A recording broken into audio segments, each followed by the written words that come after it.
மாட்டாங்க. ரசூலுடைய ஒவ்வொரு வார்த்தையும் லட்சோபலட்ச பொருளுக்கு சொந்தமானது, ஆழமான கருத்துகளுக்கு சொந்தம். பெருமானார் சொன்ன ஹதீஸை இமாம் புகாரி எழுதுவார், வஅதீது ஜவாமிஅல் கலீம், நான் ஜவாமிஉல் கலீம் கொடுக்கப்பட்டேன். ஜவாமிஉல் கலீம்னா ஒரு வார்த்தை பொருள் 1000 இருக்கும், ஆழம் இருக்கும், வார்த்தை சுருக்கம், அதன் பொருள் அதிகம். நம்ம நிறைய பேசுவோம், சப்ஜெக்ட் ஒண்ணுமே இருக்க. 1 மணி நேரம் உட்கார்ந்து பேசிட்டு இருப்பார், என்ன பேசுறீங்க? சும்மா பேசணும். நம்மளோட சப்ஜெக்ட் இல்லை.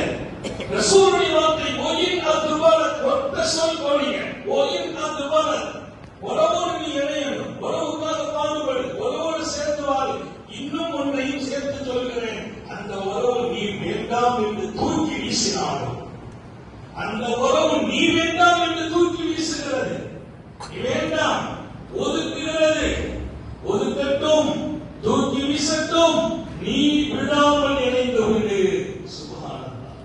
இதுதான் எல்லாருக்கும் கேள்வி. நான் சேர்த்து செய்யறதான் செய்யறேன், அவர் எங்களை கண்டுக்கிறது இல்லை, எங்களை கூப்பிடுறது இல்லை, எங்களை ஒதுக்கிக்கிறாங்க அப்படின்னே பேசிட்டு இருக்கோம். ஒருத்தர் வந்து கேட்டார், என் உறவுனா எப்படியேதான் ஒட்டி போனா அவங்க வெட்டி தான் போறாங்க, நானும் வெட்டி போவதா? லைசல் வாசில், பெருமானார்